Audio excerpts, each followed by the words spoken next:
Welcome back, YouTubers, to another Smackdown review. WWE, of course, with us, the British Fist. Ka-ching indeed. I am Mr. Parkin, sporting my rather illustrious blue Smackdown t-shirt today.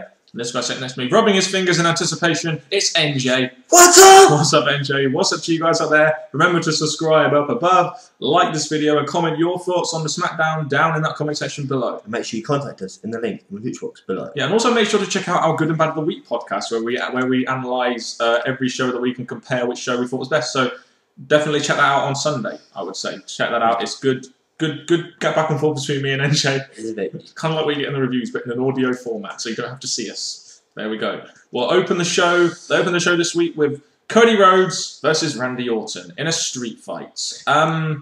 Where do we start with this one? Well, my thoughts straight away, as soon as I heard it was a street fight, I thought this could be the perfect time for Cody Rhodes to get a win because he had the weapon on his side, he had no rules on his side. And I thought, right, it's a good chance to have Cody have one up over Orton ready for their feud.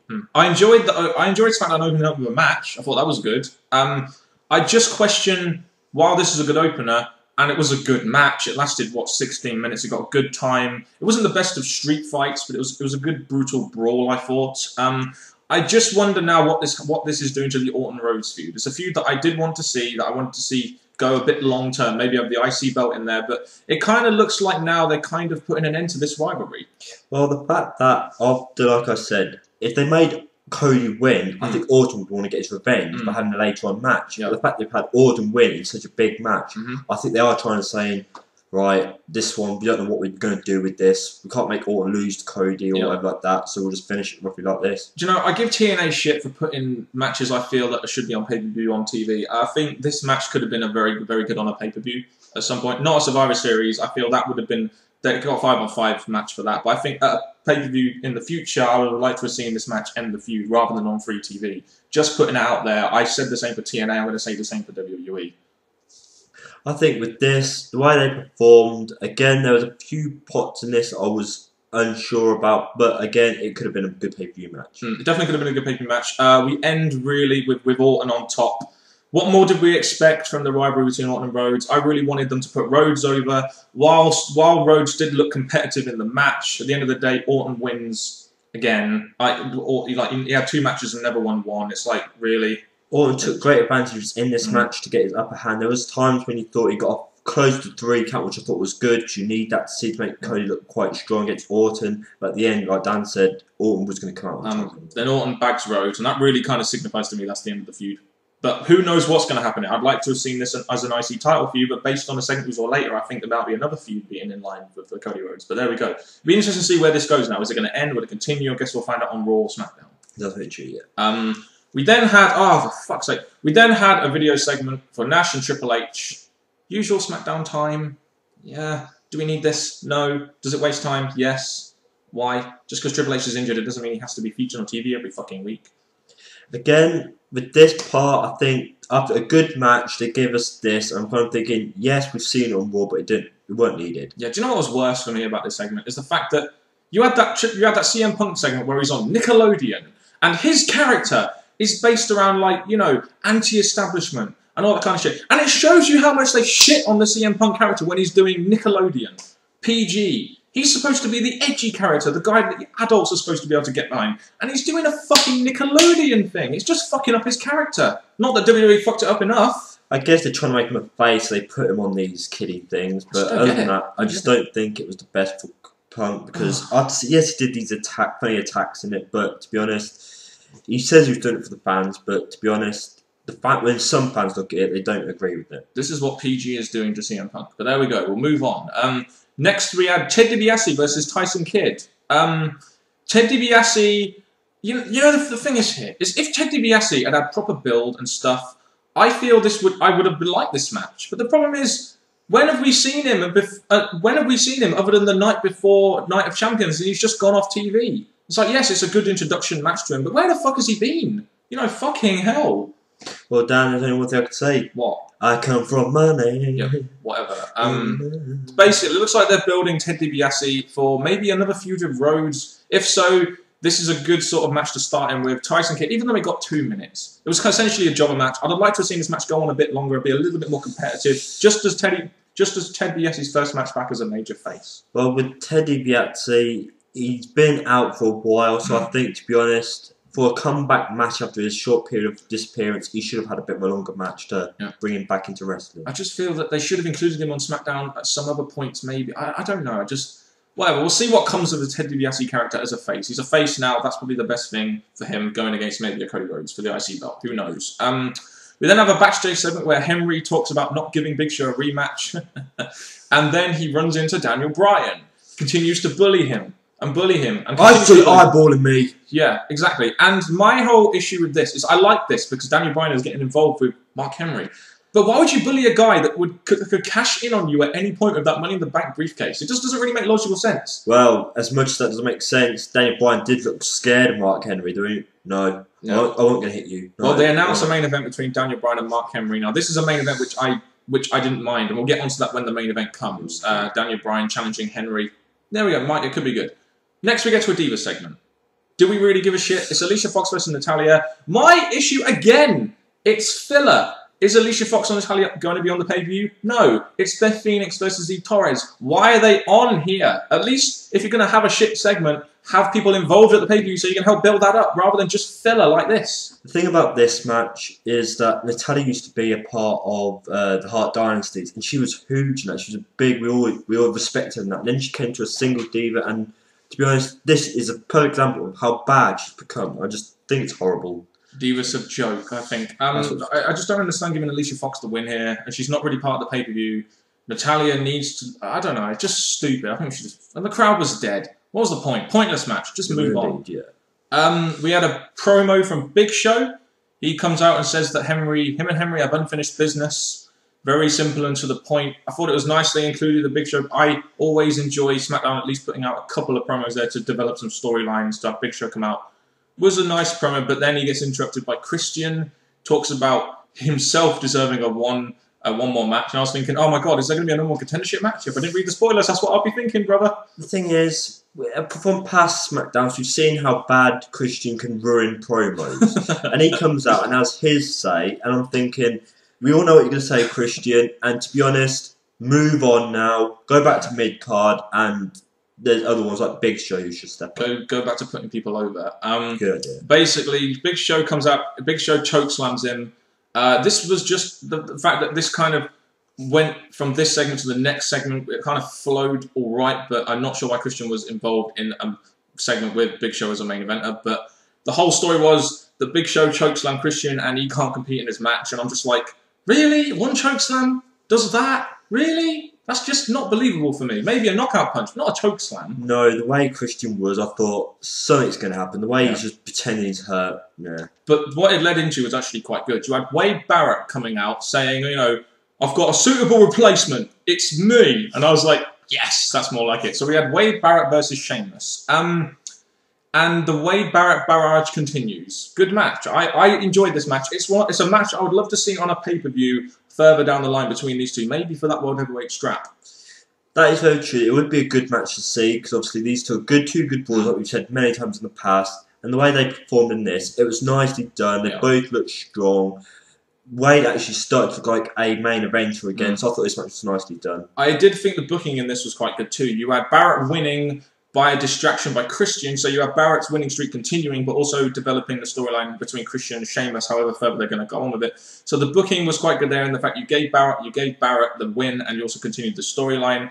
The heels looked strong after the match. They beat on Sheamus, Barrett and Christian. So the heels looking strong was good, a good way to end the segment, as that's the way you build anticipation going to a pay-per-view. And it didn't just end there. They had the whole good segment in the ring. They had a fight backstage, which added more to it. Yes, the commentators complained about it. Who cares? It still adds more to it. I can't really see a 5-on-5 yet. There's only a build for 3 there, but it's a possibility. We may see a 5-on-5. Who really knows? Sheamus beats on Christian and Barrett backstage, continues it, so it looks like it's intensifying this kind of feud. Maybe it's going to move on to Sheamus Barrett. Who really knows? It could be an interesting feud if done correctly. So we then have a Raw Rebound. Do we really want to talk about this Raw? It was shocking. All I'll say quickly about this is that it didn't show the important parts of Raw, it only showed the Muppet parts. So I think it really took away any build or any possibility of anything to do with the next pay-per-view. It couldn't have possibly have showed anything good on Raw on that, just saying. We then have a backstage segment with Big Show saying how he'll be in Daniel Bryan's corner for the main event match. This added, again, we had a couple of segments gearing towards the main event. We had backstage segments gearing towards the main event and hyping up a lot, which I thought was a good addition to the show, personally. I enjoyed these backstage segments hyping up to the main event. Yeah, the way they did this was nicely done. It had Big Show basically say, hold on to your briefcase. I'm thinking, are they going to have a briefcase storyline before WrestleMania? Would be interesting. And it's finally good that they're teasing that Daniel Bryan has this briefcase and they can actually cash it in. Rather than before, they never had him on TV. At least now they're teasing him and they've got him in a main event segment, which is exactly how they should have spotlighted him from day one if they were going to book him as a good champion, a future Money in the Bank casher-in champion. And who better to go up against than the guy who's been booked really strong. He's getting involved in all the main events. Our World Heavyweight Championship champion, Mark Henry. Yep. Before the main event, though, we had Sin Cara versus a debut in Epico, guy from FCW, I believe. This match was decent for what it was. Obviously, Epico can't work a longer match, so I guess this worked in a sense that it was 2 minutes, but it continued the storyline again. This match, it was all about continuing the storyline between Hunico and Sin Cara with a little bit of Epico in there. I love the name Epico. It's epic. Very good name. What did you think of this segment overall? Okay, we didn't get a clean winner, which could lead on to anything now. The fact that it continued the Hunico and Sin Cara, I like that. Yep. The thing is, it gave me a feeling that we could have a possible new tag team being created through this segment. They did use a double team move quite effectively. So the heels beating on Sin Cara, again, it builds anticipation if they're going to have a match. So the heels being on top going into the video, which is exactly how you should book. Rule 1 of booking. And then after that good segment, we get onto our main event. The main event of the evening was Mark Henry versus Daniel Bryan, who came out with Big Show. You know, it's finally good that Daniel Bryan is getting some main event exposure with that Money in the Bank, and they're actually featuring it in their main event. That's the one thing I noticed from this segment. Even though he didn't get too much offense in, he got enough offense in to make me believe that, you know, that they're trying to do something with him, and Mark Henry's still the dominant champion. What were your thoughts on this? Okay, they had Daniel Bryan look good in this match. I give him that because obviously he's been having a big losing streak. Yep. He's won his first match, and now he's in an important match that he needs to make sure he looks good for future references and future matches. So I said the way they did this was nice done for Mark Henry as well, because Mark Henry did end up looking dominant and getting a pinfall on. No, ended in a DQ, didn't it? Yeah. The match ended 6 minutes. The match was 6 minutes long. You had Daniel Bryan going for loads of submissions, loads of knee maneuvers and stuff, so that was good. The match ends in a DQ when Big Show comes in and knocks the fuck out of Mark Henry. And then they tease this whole cash-in thing, don't they? It's kind of like, ooh, yeah, this could actually happen. Big Show is helping Daniel Bryan to cash in. I'm like, would you really help someone cash in? But nevertheless, it's still nice that they're teasing this and they're featuring Daniel Bryan with this briefcase. Finally, just do this a little bit more often. Well, my thought of that was maybe Mark Henry, Big Show thinks he can't beat Mark Henry, so he has to go for a weaker challenger, Daniel Bryan. But I will say this, the way they maybe have a chance of cashing briefcase before WrestleMania is good. It's going to keep us wondering, is he going to do it? Is he going to do it? So you had Big Show looking strong, knocking out Big Show. You had Henry hitting Daniel Bryan with the world's strongest slam. It doesn't really bury him too much because it's just good him getting involved in the main event scene. And then you had Mark Henry hitting the world's strongest slam on Big Show. So you had the heel looking strong.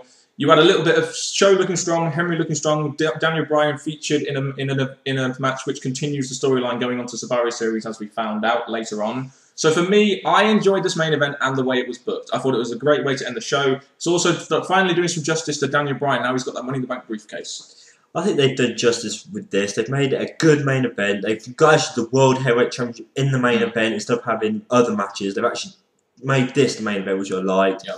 All wrestlers in it had their ups and downs in the match, but again, it was just nicely done. Yeah, and then we have Teddy Long announcing Big Show versus Henry at Survivor Series. So nicely done. Nice way to end the match. It's SmackDown's main event match announced, so there we go, going into Survivor Series. Your overall thoughts on the show then? A good opener, even though, again, I thought it would have better been Cody won. Definitely. We had the whole Divas of Doom, which didn't go anywhere. Big Show getting his promos ready for his match at Survivor Series. The main event, again, I can't complain about it. It was nicely done. I think SmackDown, it was by far the best show of the week. SmackDown had a good opener. We had Wade Barrett, Sheamus, that whole thing going on, which I liked. The Sin Cara stuff surprised me a little bit of how good it was, even though it was short. You also had the main event, which I thought was very good. They spotlighted Daniel Bryan with that Money in the Bank. So for me, SmackDown accomplished a lot today. And it did a little bit of build going into the pay-per-view too with the Survivor Series with Big Show versus Henry. What else are they going to do on SmackDown though? This what I really want to know. What is Rhodes going to be doing next? It's kind of got me hyped up for next week's show. If I was going to give this a grade based on what I saw, this wasn't all good, of course. Probably B-, maybe C+. It was a decent show. I did enjoy SmackDown this week a lot. I did enjoy some segments. I'm probably going to give it a B-, basically because I felt Survivor Series building this. Even though it weren't seen like big time, it was there. So I'm going to give it a B-. Definitely. That's really it from us, the British Fist. Get your comments on SmackDown down in that comment section below. We want to hear your thoughts. Also, make sure you tune into our Good and Bad of the Week podcast, which will be uploaded later this week, where you'll hear all our thoughts on Raw, TNA, and SmackDown. And we'll also show you, even though we kind of give it away here, which is the best show of the week and our opinions on that. So, MJ, take us out. Thank you very much for watching our SmackDown review, and that has been it from the British Fist. Good. Anyway, that got a bit messed up, but thank you very much, and goodbye.